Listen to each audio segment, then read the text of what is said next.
Baina nondik hasiko gara? Lehenik ikusi zer hobetu behar dugun. Ze subentzio dauden ikusi behar da. Zer finantzaketa behar dugun. Inbertitu efizientzian errazagoa da orain. Egin zure hobekuntza plana, ezagutu behar duzun finantzaketa eta eskura dituzun laguntza eta kenkariak. Sartu birkaitze eraginkorra.laboralkutxa.eu simulatzailean.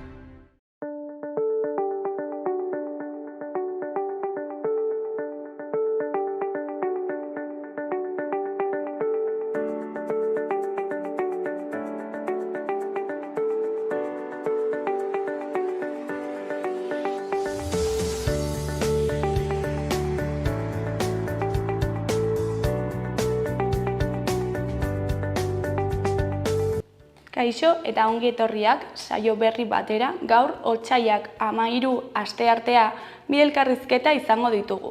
Alde batetik, Asier Biurrun izango dugu Nafarroako korrikaren koordinatzailea dena. Eta hau, azken aldian atera dituzten unitate didaktikoen inguruan hitz egitera dator. Baita korrika kulturalaren inguruan ere. Beste alde batetik, Jaime Iribarren izango dugu Ahora, 1080 orain herri ekimenaren partaidea dena. Eta hau Nafarroako pentsioen egoeraren inguruan hitz egitera dator. Baina honekin hasi baino lehen goazen betiko edukiarekin.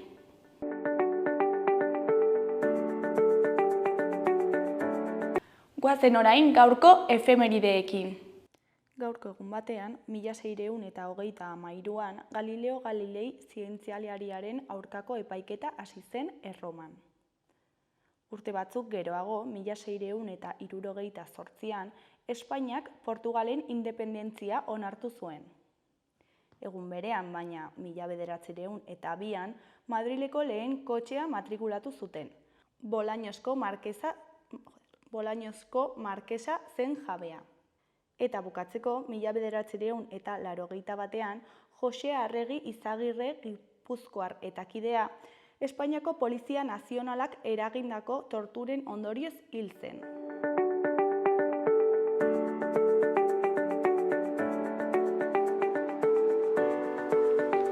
Aste honetarako agenda ikusiko dugu.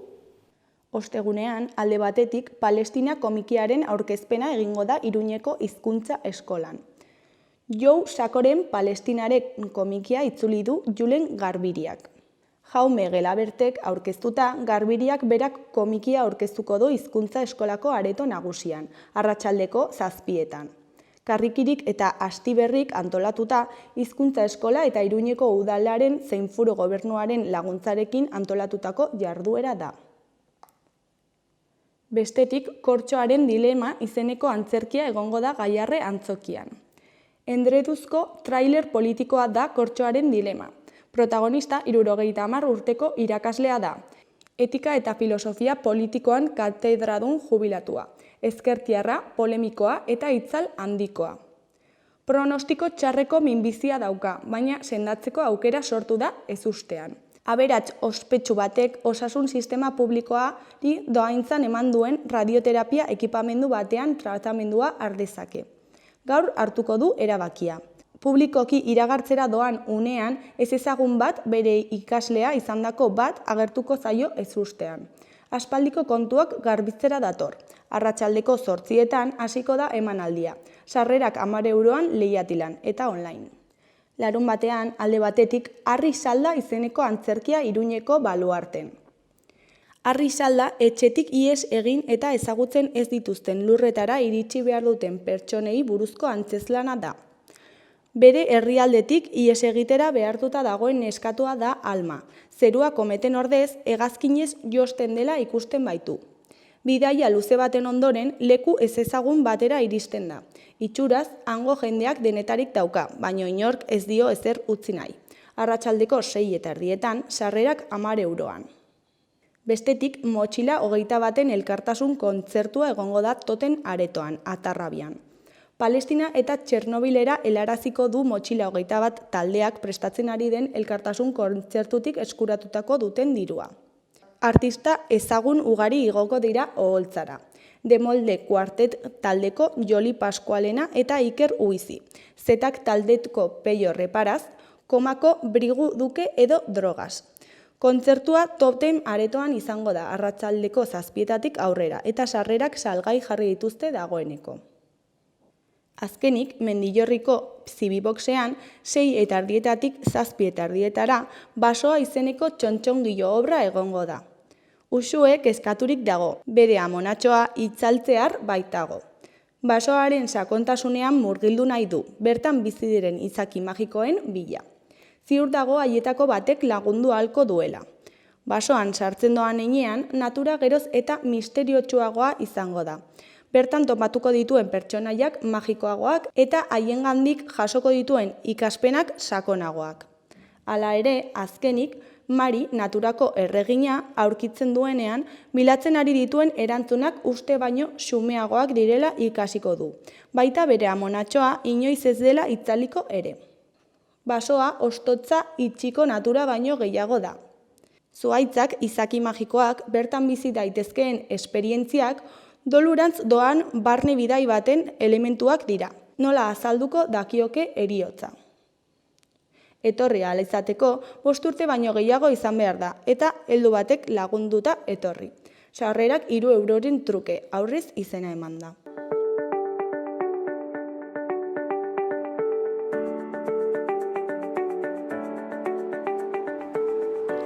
Ikus dezagun gaurko egunkarien azalek zer dioten.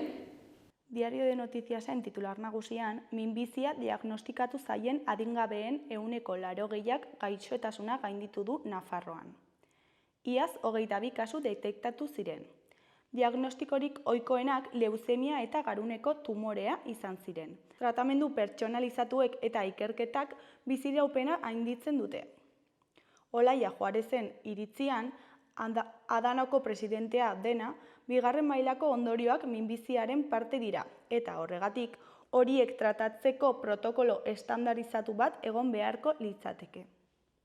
Argazki nagusian, Israelen erasoetan hildako palestinarren senideak negarrez ari dira Al-Aqsa ospitaleko gorputegiko gorpuak jasotzen ari diren bitartean. Titularrean, Israelek beste hilketa batean bihurtu du erreskatea. 100 palestinar inguru hil dira 2 bahitu askatzeko operazioan. Eskuineko berrietan, alde batetik, nekazariek manifestazioa deitu dute ostegunean Iruñean. Foru parlamentuak nekazaritzaren fiskalitatea berrikusiko du 2025erako.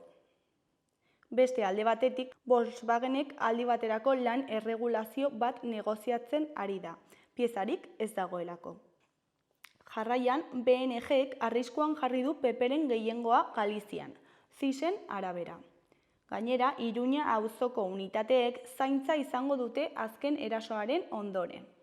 Bukatzeko, Txalupako 6 bidaiari, barbaten agenteei eraso zietenak espetxera bidali dituzte. Hori koloreko berrietan, alde batetik, Nafarroako borrokalariak Muay Thaiko zehaskan. Bestetik, Harrobiak pisu handia du Osasunan, Taxoareko 6 titular izan dira 3 partidatan.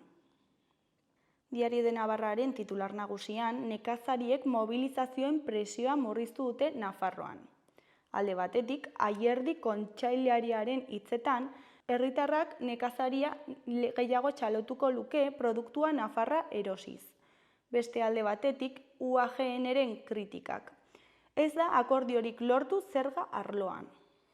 Argazki nagusian, Ziripot Bonatxoia Miolotxin bidelapurraren aurretik doa, txatxotz inguratuta, lantzen. Titularrean, lantz inauteriak paseatzen. Mielotxinen erreketarekin amaituko da festa gaur 100 bisitariren artean. Ezkerreko argazkian, Iruñeko elkarretaratzean parte hartu zutenetako batzuk.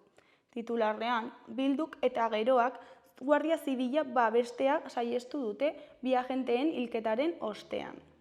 Abstenitu egin dira parlamentuaren adierazpen batean, eta ez doaz, zurekin bezala, elkarretaratze batera Iruñean.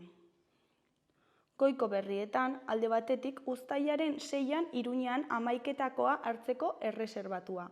Bestetik, bilabesa 2, 3 eta 21 100% elektrikoak izango dira. Bukatzeko, osasuna eta arrasate kontratua berritzeko presarik gabe. Gara egunkariaren titular nagusian, zauritu bat Tolosan, ertzaintzaren karga baten ondorioz. 16 urteko gazte bat larri zauritu zen begiaren inguruan astelehen goizaldean, Tolosako inauterietan, ertzaintzaren karga baten ondorioz.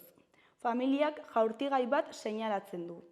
Argazki nagusian, Azpeitiko plazan elkarretaratze jendetsua egin zuten atzo arratsaldean, sexu erasoak salatzeko.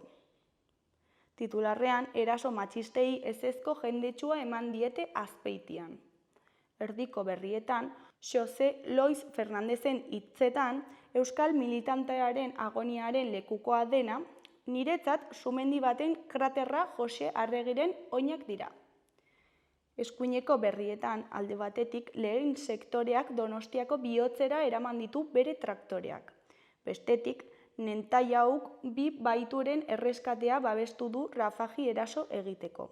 Benjamin Nentaiauk Rafaji eraso egiteko erabili zuen atzo 2 baituren askapena, nahiz eta horren kontra ohartarazpen ugari egin. Berriaren titular nagusian, 2 baitu askatzeko operazioan gutxienez 67 lagun hil ditu Israelgo armadak, Gazan. Rafahko erreskate operazioan hegazkinak eta tankeak erabili zituen atzo Israelek, eta zibilak hiltzea egotzi die iturri palestinarrek. Sarraski bat eragin du. Hamasek jakinarazi du azken 48 orduetan bere esku ziren 5 gatibu hil direla Israelen bonbardaketaren ondorioz. Argazki nagusian, Azpeitiko plazan elkarretaratze jendetsua egin zuten atzo arratsaldean, sexu erasoak salatzeko. Titularrean, emakume bat bortxatu dute Azpeitian, eta inauteriak bertan behera utzi dituzte. Beheko berrietan, alde batetik, Itanoa ez dabil. Itanoa eskas ikusten dute herritar gehienek, badiarduguren azterlan baten arabera.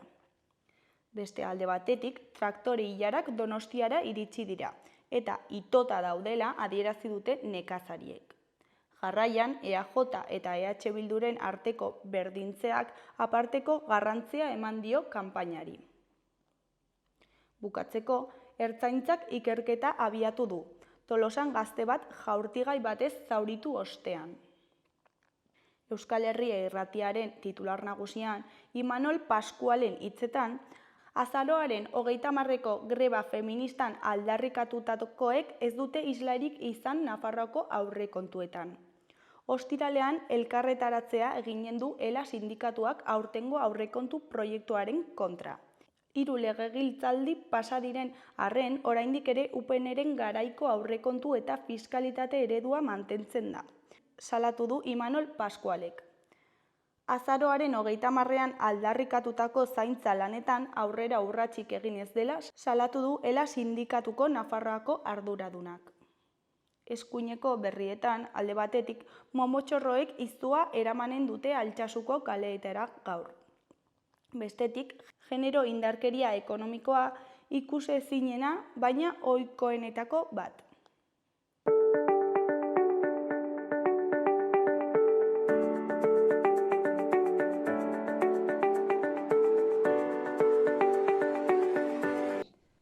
Kaixo eta ongi etorriak gaurko lehenengo elkarrizketara, oraingoan Asier Biurrunekin gaude, Nafarroako korrikaren koordinatzailea dena. Kaixo, zer moduz? Ongita zuek. Oso ongi. Bueno, azkenekoan gurekin egon zinen, ezta, korrikaren aurtengo xehetasunak azaltzeko, eta oraingoan atera berri dituzuen unitate didaktikoei buruz hitz egingo duzu, baita korrika kulturalaren inguruan, ezta? Hala da. Eta, bueno, unitate didaktikoekin hasteko, non aurkitu ditzazkegu hauek eta ze formatutan daude? Bai, unitate didaktiko hauek gure web orrian topatzen aldituzue. Gure web orria irubebikoitza korrika.eus da. eta bertan modu digitalean argitaratu ditugu. Orduan, klik egin eta deskargatzeko moduan daude.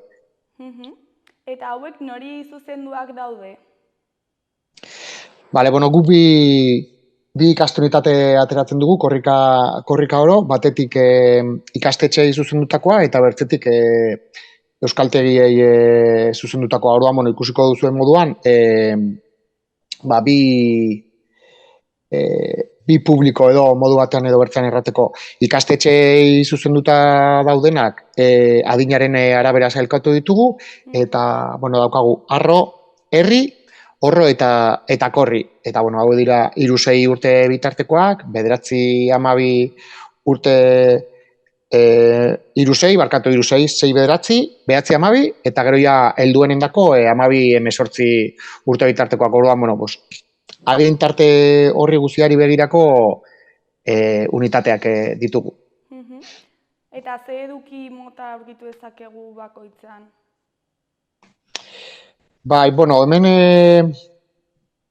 unitate hauek ardatze, hausartuko nintzatek ardatz bera erabiltzen dutela, ez, guztiak dute ardaztuta gauza bera, eta gero egokituta, lehen aipatu ditugun adin horietara, ez. Berezitasuna izan daiteke adibidez, umei begirako edo gaztei begirako ikastunitate hauek, lehenengo biak arro herri horiek arbela digitalari begira sortuak direla, hortik erabiltzeko, eta ja nagusiagoa diren horiendako prestatu duguna gehiago da, beraien ordenagailu eramangarriarekin lantzeko. Eduki batzuk guztietan topatuko ditugu, nik uste dut irudi ikonikoa edo badela umeak beraien petoa margotuta eta hori bada ikastunitatetan hori lantzeko aukera dutelako, lekukoa, ibilbidea, mezua, kanta, horiek ausartuko nintzatek erreten, guztietan lantzen direla modu batean edo bertzean.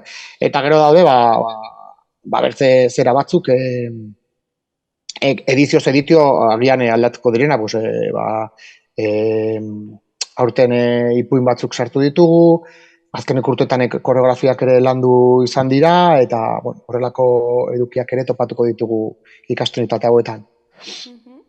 Eta hauek ikusteko edo erabiltzeko gidaren bat dago, edo modu librean erabili daitezke? Ikastunitate hau badute bere gida, hasieratik bukaerara errepikapen gidatuko gaituena, baina nik uste dut, kasu honetan egokiena dela hau erabiliko duen lagunak begiratzea materiala, sartzea, aztertzea, zegero, nahieran erabil daiteken kontua da, bai, zuk erran duzu moduan, era askean ere erabiltzen aldugu materiala, gaur nik agian nahi dute kanta egin, eta gure gidan kanta planteatzen da laugarren gauza egitea. Nik ikusi dut gaur ikasleak daudela kanta lantzeko moduan, eta hori landuko dugu orduan bi eratara egin daiteke.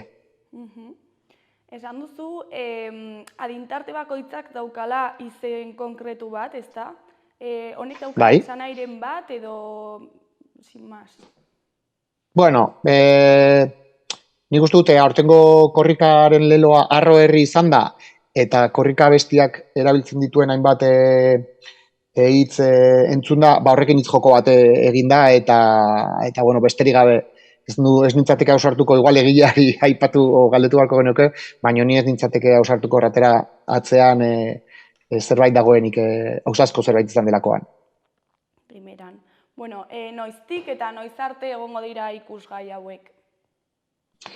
Dagoeneko ikusgai ditugu lehen aipatu dizudan web horrian, eta, badakizu, sareak duen zerbait da, behin sartuta betiko dagoela, eta, gure kasuan betiko da, korrikateka daukagu gure web horrialdean, orduan, horra, adibidez aurreko ediziotako unitateak ikusteko aukera izanen genuke, orduan, edizio honi begira, irakaslei edo hau erabili nahi duen orori erran, lasai egoteko, ja badaude hemen, guk seguruenik planteatuko genuke korrika baino aste bat lehenago hasteko erabiltzen eta korrika bitartean, baina, bueno, hemendik eta korrika bukatu arte hori zaren ditugu, eta gerora ere, norbaiti zerbait gelditu bazaio horre egiteketa gogoarekin, aukera izanen du erabiltzeko. Eta zenbat edizio daramatzazue hauek prestatzen? Ausartuko nintzatik erraten, 14. korrika izan zela lehenengo edizioa, orduan, hori matematika irakasleak egin ditu kontuak, 23. gaude. Eta nork prestatzen ditu hauek? Edo nor da arduraduna? Edo, bueno, aurten igual pertsona bat da eta beste urte batzuetan beste bat, ez dakit nola egiten duzuen. Bai, bueno, hor normalean ikastolan elkartearekin, Euskal Herriko ikastolen elkartearekin hitz egin ohi dugu, eta, bueno, proposatu ohi diegu unitate hauek egiteko, eta horrela bideratzen da hasiera batean hau, suposatzen dut urtetik urtera arduradun bat izanen dela, aurten Orereta ikastolako Iñaki Zapiriain arduratu da lan horretaz, baina atetik lantalde bat dago, jakina. Lantalde horretan EAEKako hainbat kide daude eta irakaskuntzan ari diren hainbat irakasle. Horrela egin ohi dugu. Eta zein da hauek egiteko egitearen ideia edo helburua? Bueno, hauek egitearen ideia bada eskoletan gaiari heltzea. Eta gero sakonduko dugu pixka zer izaten alden gaiari heltzea, ez? Gaiari heldu da, batetik korrika, korrika ezagutarazi nahi dugu, eta iruditzen zaigu oso publiko garrantzitsua dela eskola eta instituto garaian egon daitezkeen gazteak, ume eta gazteak, familiekin gaiaren inguruan hitz egiten aldutelako, eta gero gelan, beraien artean, gaiaren inguruan hitz egiten aldutelako. Oso garrantzitsua iruditzen zaigu, aitzaki bat ematen duelako euskararen inguruan hitz egiteko, euskarak dituen arazoak nahi izatera mailaren gainean jartzeko, aurtengo edizioak adibidez Oialetxea ekarri du, iparralden azterketak euskaraz egiteko dituzten arazo horiek gainditzeko dagoen borroka, orduan, bueno, hori ere bertze ikuspegi batetik aztertzeko, beraien adin horretatik, adibidez, iruditzen zaigu oso garrantzitsua dela, ez? Zabaldu nahi dugu euskararen aldeko jarrera bat, euskararen aldeko kontzientzia suspertzeko balio dutela uste dugu, eta bueno, zalantzari gabe, erabileran eragiteko tresna izan daitezke. Orduan, bueno, ikusi duzuen moduan, batetik euskarari bultzada emateko, baina, bueno, gero oso argi dago korrika ezagutarazteko balio duela, ez? Baina oso gurpil bat izan litzateke, ez? Korrikak ere biltzen duena da aldeko jarrera, kontzientziazioa, erabilera. Gero ere, prestatu dituzue kidetza plana batzuk, zer dira hauek? Bai, bueno, horiek nahiko ongi azalduta agertzen dira okerez banago ikastunitateetan, bai, hor ipuinekin, mezu sekretuekin eta mezu sekretu eta koreografia jardueretan hor azalpen batzuk jasoko ditugu, baina finean, bueno, ikasle helduak eta gazteagoak hor egiten digutena da kidetzeko proposamena. Eta hauen helburua zein da? Bueno, batetik ikasle gaztetxoago horiek eta erranen dut, ikasle gazte horiek eta nagusien arteko euskararen erabilera eragitea, eta hori elkarrekintzen bidez gauzatzeko. Ikastetxearen hizkuntza normalizazioari begira, ikasle heldu horien protagonismoa bultzatzea. Bultzatu nahi dugu, edo bultzatu nahi da horrekin ikasle nagusien ardurak eta konpromisoak hartzea, eta gero motibatzailea izatea, ez motivazioan indartzea. Eta, bueno, aipatu dugun bezala, baita ere hainbat ekimen kultural antolatu dituzue. Zeintzuk dira hauek? Bai, bueno, guretzat korrika kulturala ere garrantzitsua da. Zuk aipatu duzu moduan, hainbat korrika ekimen o korrika kulturale ekimen antolatu dugu. Ja, pasatako bat Badon, opera postdramatikoa hori ikusteko aukera izan genuen Gaiarren. Siberua kantu loraturik ikuskizuna ere Gaiarren antolatu dugu, emakumeak antzezlana, korrika aurkezpenak hainbat lekutan egiten ari dira, eta korrika aurkezpen horietan beti kultur ekitaldi, bueno, beti ez dakit, baina askotan kultur ekitaldi ere bat izan daiteke. Oialetxea dokumentala Iruñan ikusteko aukera izan dugu, baina hainbat herritan ikusteko aukera izanen da, lehen aipatu dizuedan gai horrekin, basoa eta berbeta azterketak euskaraz egiteko iparraldekoek lehen eskutik egiten duten kontaketa, bakarrizketaren bat ere ikusteko aukera izanen dugu, antzerki hainbat ere planteatuko dira, belarri prest bakarrizketa eta faian ere izanen da, orduan ikusiko duzu moduan, bueno, datak eta ez dizkizuet botako, ze bertzen alduzatuko nintzateke pilo bat, gainolako ikuspegi bat izan dezazuen, bueno, Badon errandute ikusteko aukera izan genuenan Iruñan, baina hainbat lekutan ere Herriberan ikusteko aukera izan zuten, Altsasun eta Auritzen ikusiko aukera izanen dute, orduan, bueno, ikusten zuen moduan, hainbat ekitaldi, nik igual muntaian behar gehien erabiltzen duten horiek aipatu ditut, baina horietaz gain 11 ekimen egin hori ditugu eta aurten ere hala egin dugu. Izan ere, bueno, iruditzen zaigu oso garrantzitsua dela Euskal Herrian dugun kultur mugimendu horri guztiari ate bat irekitzea, hainbat lekutan igual ez delako horren erraza eta aukera eskaintzea korrikaren bidez. Batetik kultur sortzaile hoiei aukeratxoa emateko eta gerora, bueno, kultur kontsumitzaile hoi ere gozatzeko espazio batzuk eskaintzeko, ez? Iruditzen zaigu guk ere korrika honetan korriketan barkatu badugula zer eman eta zer emateko hori eta itzultzeko hori ez Euskal Herriari korrikan parte hartze horrengatik eskerrak emateko eta holako ekimenak antolatzen ditugu korrika kulturalean. Eta zer nolako harrera izaten ari da orain arte eta zer nolako harrera espero da ekimen hauen inguruan? Bueno, harrera ona ikusi dugu, jendea gogotsu dago, egiarran urtetik urtera geroz eta gauza gehiago programatzen dira euskaraz, baina bueno, jendeak oso gustora hartu ditu gure programazioak, orain arte, bueno, pues ez dugu asko egin, baina egin ditugun horietan guztietan publikoa pozik geratu da, hitz egiten aldugu Badon estrenatu da, eta ez genekien oso ongi topatuko genuen, baina, bueno, jendearen harrera oso ona izan da, eta nik uste du jendea gogotsu dagoela euskal kultura kontsumitzeko, eta hori somatu egiten dela. Eta nork antolatzen ditu hauek, edo nola moldatzen zarete hauek prestatzeko? Hori lekuaren arabera izan ohi da.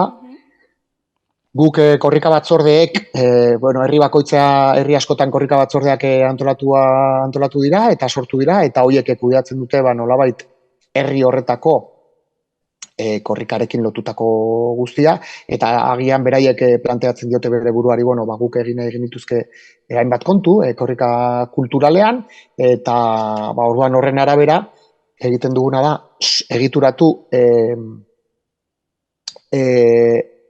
egutegi bat eta agenda bat, ez?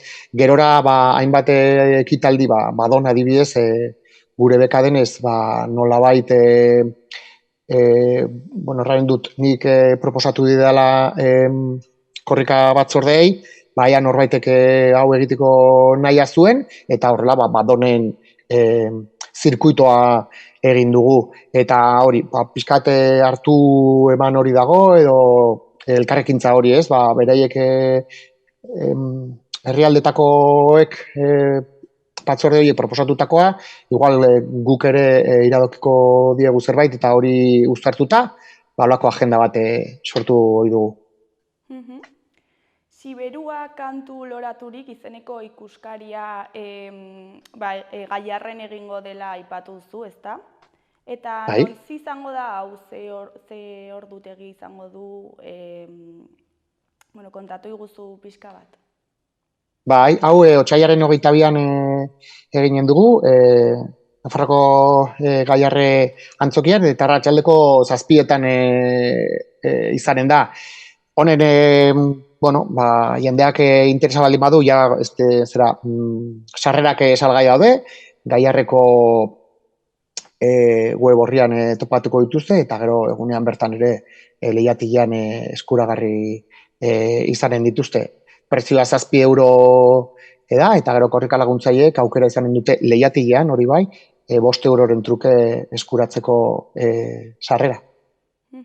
Eta zergatik aukeratu zenuten ikuskari hau? Bueno, egiarran hau ere elkarlanaren fruitua da, loraldiarekin hainbat urtetan egin dugun elkarlanaren fruitua da. Ez da lehenengo aldia loraldiarekin zerbait egiten dugula, 2019 urtean Kalaportu karri genuen, eta 2022an hautsi da Anfora, eta, nik uste dut, bai loraldia bai gu oso pozik eman zuen emaitzarekin, eta zalantzari gabe publikoak eskertu zuen horrelako ikuskizu bat ekartzea Gaiarrera, eta orduan, horren ondorioz, aurtengo hau, loraldiak proposatu zigun hau eskaintzeko aukera, eta guk begi honez ikusi, eta interesgarria iruditu zegun, 23. korrikan, loraldiarekin, Siberua kantua loraturik ekartzea. Eta zer motatako ikuskaria da hau? Zer ikusiko du ikusleak? Ikusleak ikusiko du jendea goltzan abesten. Siberuako kantak izanen ditugu, Zuberoako kanta tradizionalak.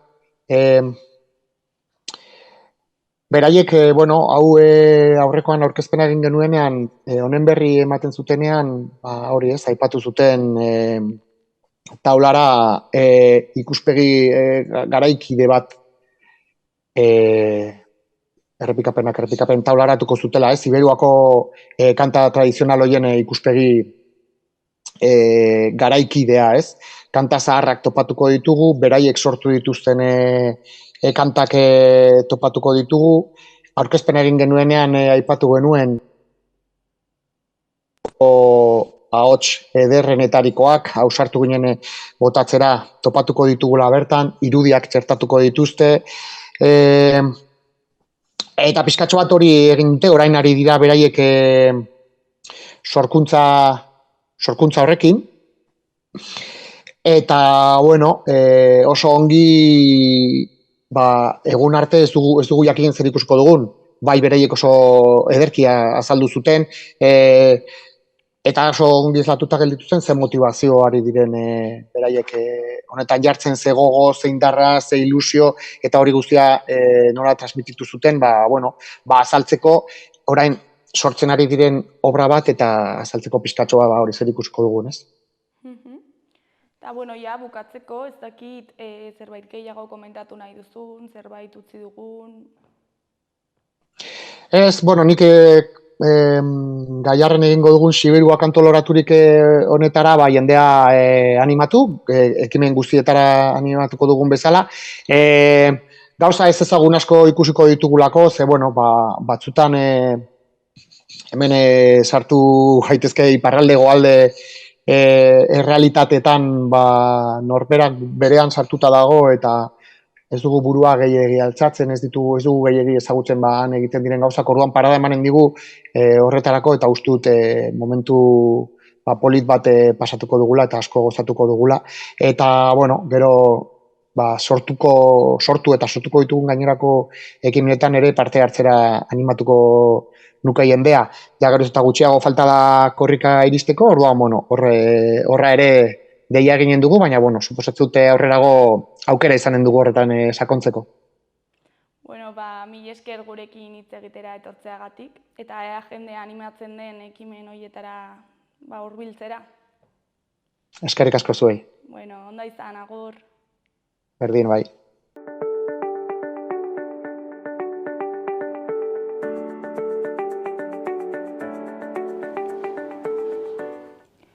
Gaurko eta biharko eguraldia ikus dezagun orain.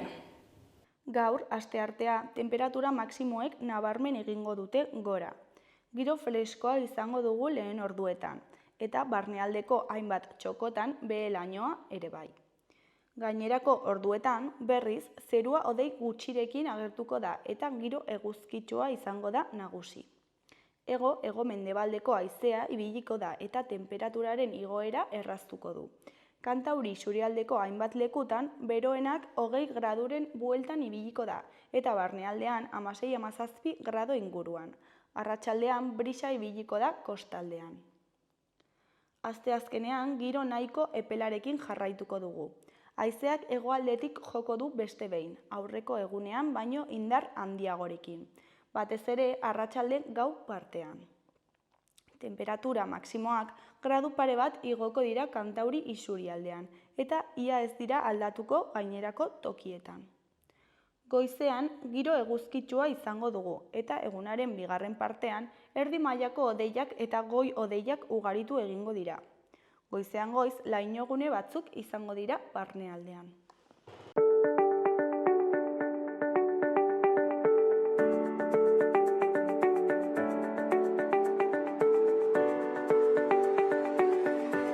Kaixo eta ongietorriak gaurko bigarren elkarrizketara, oraingoan Jaime Iribarrenekin gaude. Ahora, 1080 orain herri ekimeneko partaidea dena. Kaixo, zer moduz? Kaixo, zer moduz, eskerrik asko, gomidatzeagatik. Zuri etortzeagatik. Bueno, kontatu iguzu pixka bat, zer da herri ekimen hau? Herri ekimen hau osatu genuen duela hilabete gutxi, aurrekontuen eztabaida berri begira, eta helburu zehatz eta bakar batekin. Dela, egun gutxiengo pentsioak 1080eraino osatu dezaten eskatzeko, eta eskaera hori zuzentzen diogu Nafarroko Parlamentori, hain zuzen ere orain aurrekontuen eztabaidaren zerako leapilo horretan murgilduta daudelarik, uste dugulako egingarria den gauza bat dela eta jakina, duintasunez bizi ahal izateko 1080 euro baino gutxiagokin ezin delako bizi. Eta zeinen artean osatu duzu ekimen hau? Beno, ekimen hau osatzearen proposamena pentsiodun mugimendutik heldu zitzaigun, ezta? Orduan, pentsio mugimenduan aritzen diren zenbait taldek parte hartzen dute, eta horretaz gain, alor ezberdinetan, jendartearen alor ezberdinetan, gabiltzan zenbait sindikatu eta eragile ezberdinak batu egin gara historikoki pentsiodun mugimenduak azkenengo urte hauetan aurrera eraman duten aldarrikapen honekin, ez? Eta otsailaren 5ean manifestazio bat izan zenuten, ez da? Hori da, hasi ginen nolabiteko kanpainatxo bat egiten, gizarteratzen edo jakinarazten zer eskatzen genuena, eta azaroaren 11an, okerrez baldin banago bai, manifestazio bat antolatu genuen Iruñan, gero izan ditugu hartu eman batzuk talde parlamentarioekin, zuzenean ere agerraldi bat antolatu zuten parlamentuan gure iritzia eta gure eskaera plazaratzeko, eta gero banan-banan ere zenbait taldeekin, inkluso bizpahiru aldiz elkartu gara, serio eta benetan sinesten dugulako ariketa horiek egin behar zirela lortu ahal izateko hurbilketa bat behintzat, ez? Eta hori da egiten ari garena momentu honetan, hilaren 29an ere oraindikan parlamentuan eztabaida bukatu gabe egongo dela, iragarriko dugu laizter ere beste manifestazio bat egingo dugula, hain zuzen ere uste dugulako azken momentura arte presionatu behar dugula, eta alderdi politikoei esan behar diegula bai ala bai iritsi dela momentua 1.080 osa dezaten gutxiengo pentsioa.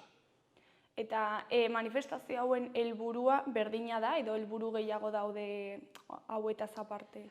Hor sartuta gaudenok talde asko gara eta helburu ezberdina ditugu.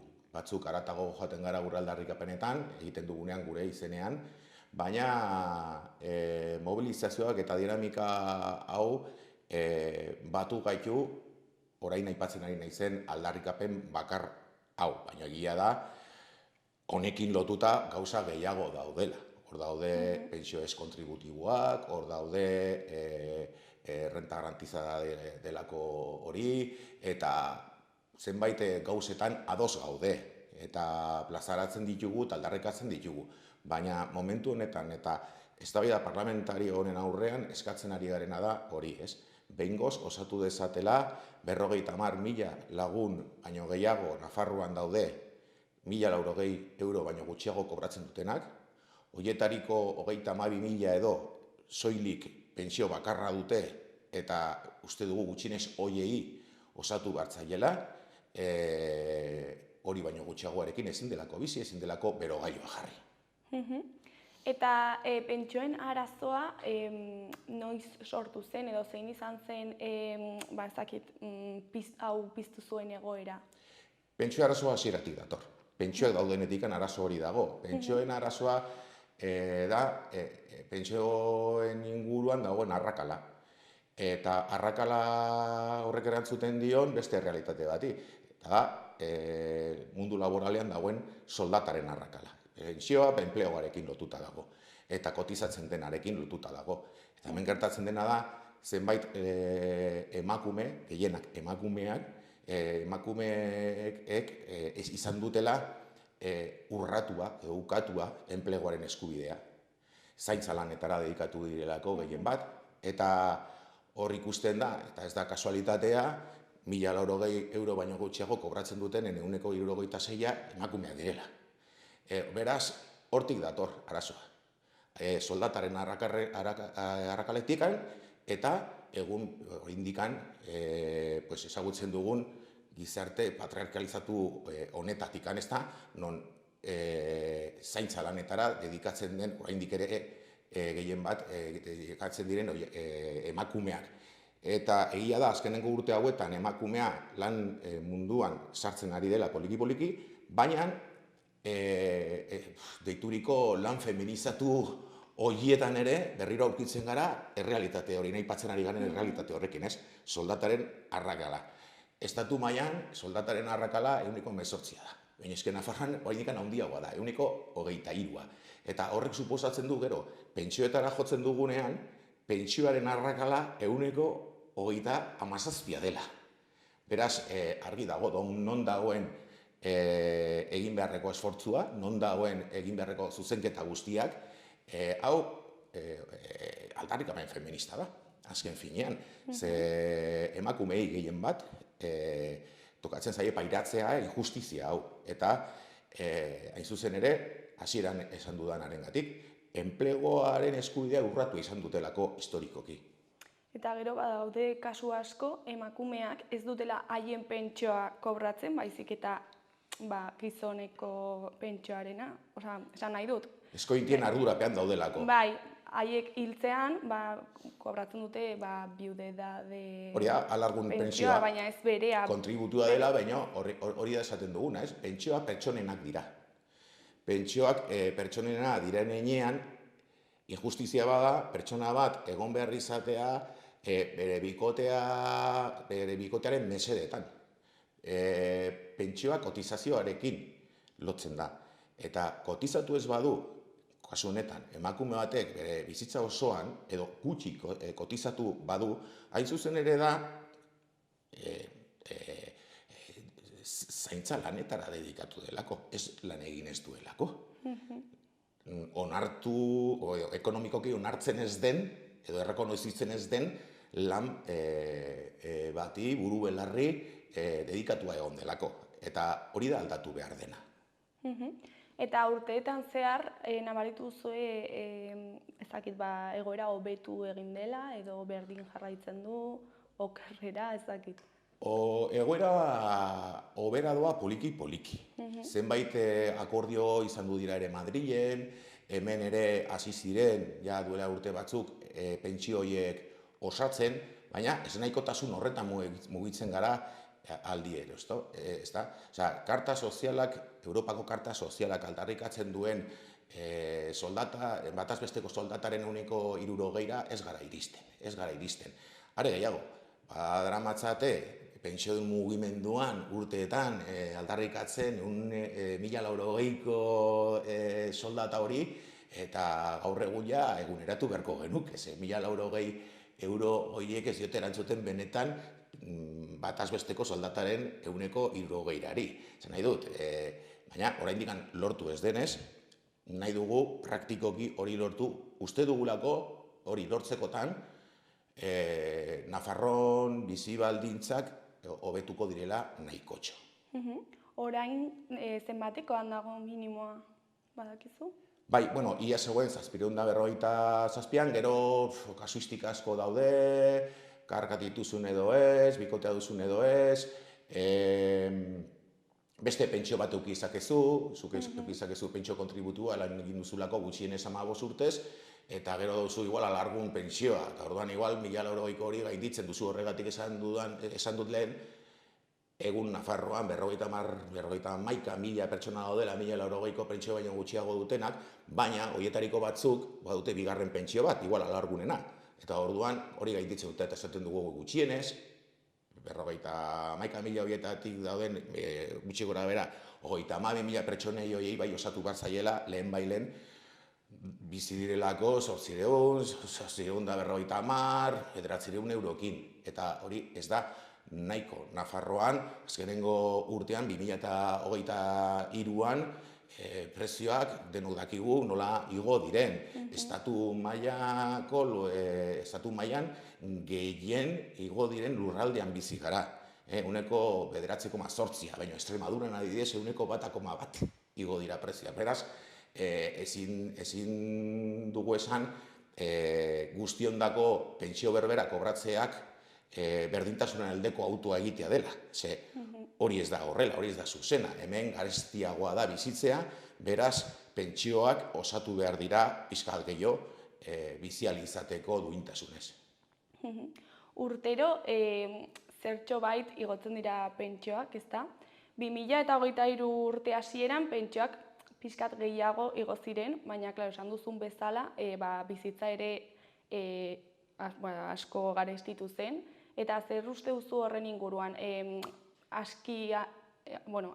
Igoera hori aski izan zen, edo oso gutxi? Argi dago motz geratzen dela.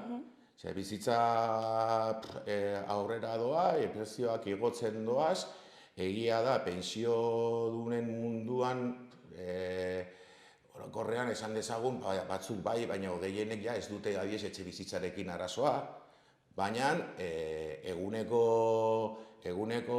saskia, oinarrizko saski hori aipatzen dena adibide bezala esateko nola igo diren prezioak eta Nafarroan igo da pila bat. Eta pentsiodunek esnea, olioa, ogia behar dute bizitzeko. Eta aurten oso gutxi ere igo da, aurreko urtean baino askoz gutxiago. KPI-aren arabera egiten dute, bai. Hori da, eta prezioak hala ere mantendu egin dira garesti horretan, ez? Bai, horretze bidean gaude. Oro har jendarte osoa eta langile osoak pairatzen ari garen egoera larria da.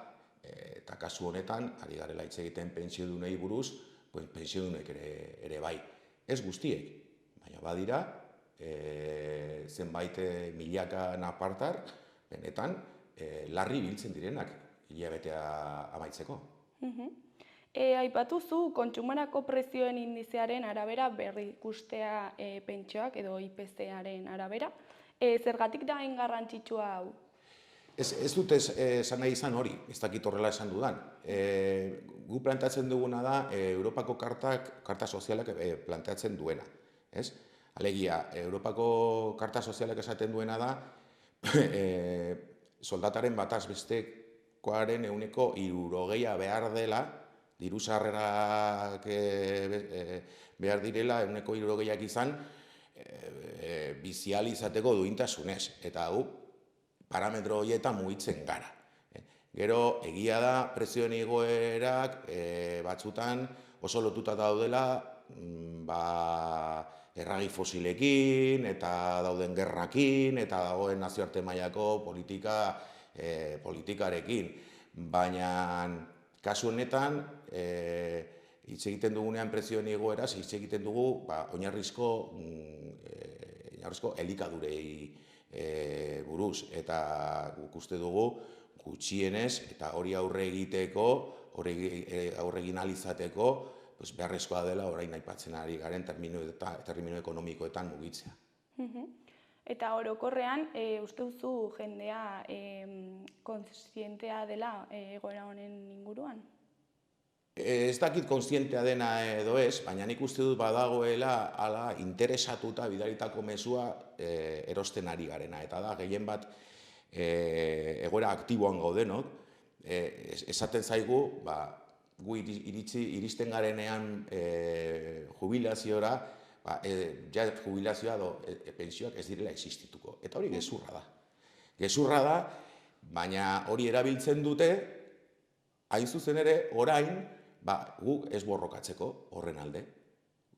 Eta gehien interesatzen zaiguna da, pentsioen sistema publiko izatea, sistema banaketarako sistema izatea, solidario izatea, hain zuzen ere da, orain langilea garen hori. Ze iritsiko gara, noizbait, ala bedi. Eta iristen garenean, sistema hori indarrean egongo da. Gertatzen dena da, badagoela interes bat, bakoitzak berea egin dezan, alegia, pentsio pribatuetara jotzeko, gonbite deskaratu bat dago, ez? Non gainera hori egin ezkero, zuk bakarrik zurea zure dirua gordetzen baduzu zuretako, gainera badituzu nolabaiteko onureak errenta aitorpena egiten duzunean, ezta? Orduan, gonbite deskaratu badago horretara jotzeko eta kolokan jartzeko sistema publikoa, baina hain zuzen ere sistema publikoa da guztiendako pentsio duinak ziurtatu dezaken sistema. Sistema bakarra, ez dago besterik.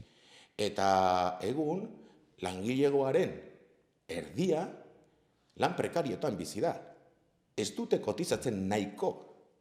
Gero, iristen direnean pentsionista izatera, pentsio duin bat izan dezaten. Beraz,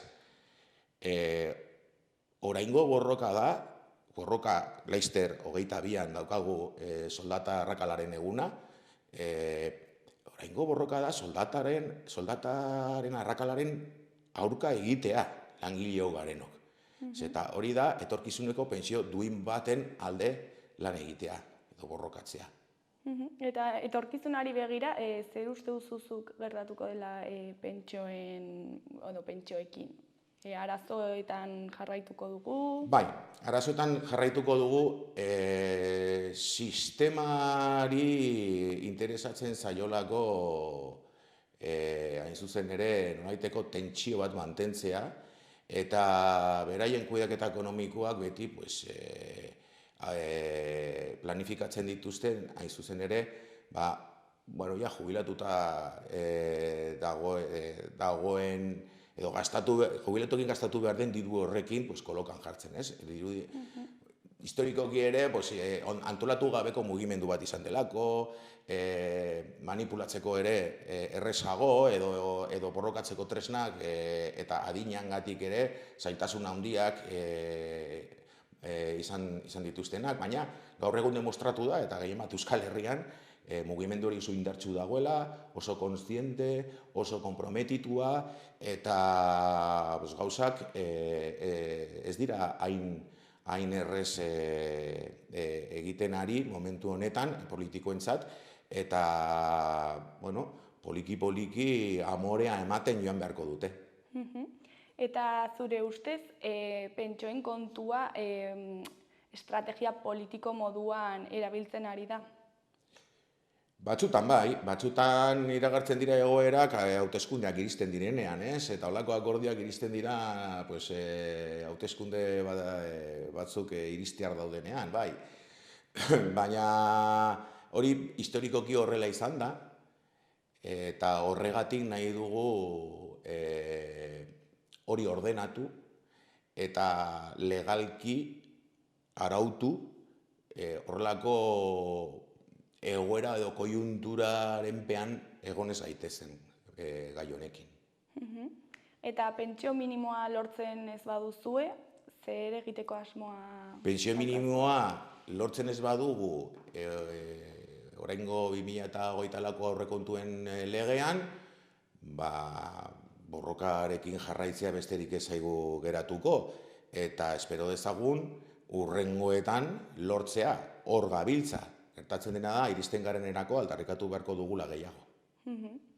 Bueno, ja, bukatzeko, ez dakit zeo zer gehiago komentatu nahi duzun?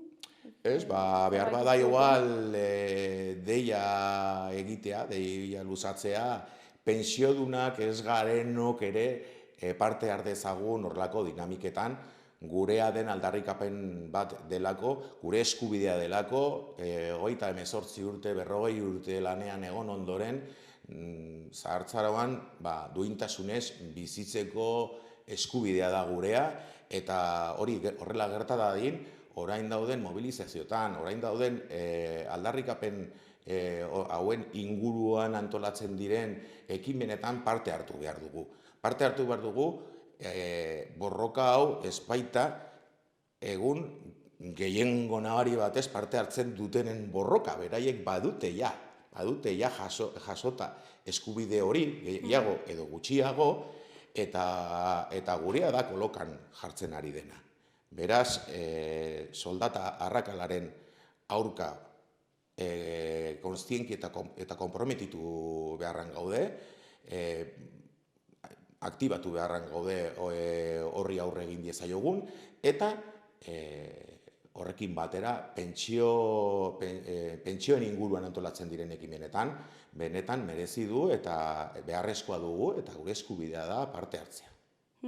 Eta azkenean, espero dugu denak ara iristea, ez? Eta gero ere, pentsiodun diren pertsona horiek, agian ezin direla borrokara joan ezakit egoera fisikoaren gatik, eta orduan ere lagundu beharko ditugu, ez? Eta gai hori ere. Hori da. Bi norabidetako laguntza da, ezta? Beraiek oso solidarioak izaten ari dira gurekin. Beraiek mantentzen dute ikur hori, eta lehen esan dudan bezala, beraien pentsioa egina dago, erabakita dago. Orain da gurea, eta aukerak daude, Nafarroako gobernuak sinatu berri du EH Bildurekin 2025erako akordio bat, guretzat positiboa da akordio hori agenda politikoan sartu delako gaia, horrek esan nahi du, nolaiteko kontzientzia edo preokupazioa ere egon badagoela, eta onarpen bat ere, maila batean, baina orain geratzen zaigu urte hau guztia, benetan presionatzeko akordio hori bete dezaten, eta akordio hori paper guztian bihurrez dadin, eta benetan 2025ean osatuko duten batzorde hori hausnarketak egiteko legalki nola ematen aldioten babesa olako osatze bati, osatu dezatela, eta bete dezatela bere hitza, ez? 1980koa aurten ez bada iristen 50.000 pertsona hoiei gutxienez iritsi dadila osaketa hori, 1.080 euroko osaketa hori gutxieneko pentsioetan 2025. Claro, egia da ere, 2025erako igual motz geratuko dela pentsio hori, Motz geratu da ja. Motz geratu da ja. Egungo eguneraketa ezin dizut esan orain momentu honetan, ez ditudalako azkenengo hilabete hauetako bataz bestekoaren soldatak zein den, 28.000 euroren bueltan dago Nafarroan, baina motz geratu da ja. Momentu honetan izango litzateke 1.100 da gutxi. Eta horren urtean izango da pixka bat gehiago. Bai. Mila esker gurekin hitz egitera etortzeagatik eta egora larri hau gurekin partekatzeagatik eta espero dugu behingoz pentsio minimo hori lortzea eta Eskerrik asko, gonbidatzeagatik eta aukera hau emateagatik zurekin partekatzeko daukagun, eskutartean daukagun aldarrikapena. Ondo izan. Eskerrik asko.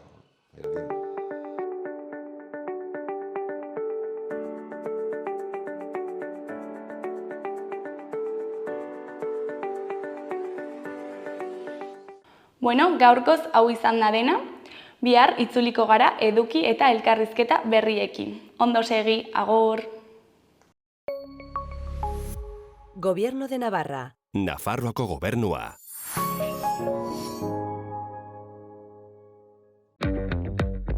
Ea nahi dudan, jakina. Eta argiaren fakturan aurreztea. Eta gasarenean. Ona da planetarentzat. Eta orain diru laguntzak dituzte. Inbertitu efizientzian. Egin zure etxe bizitza efizienteagoa eta jasangarriagoa. Eta aurrezten lagun diezazula. Birgaitze eraginkorra.laboralkutxa.eus.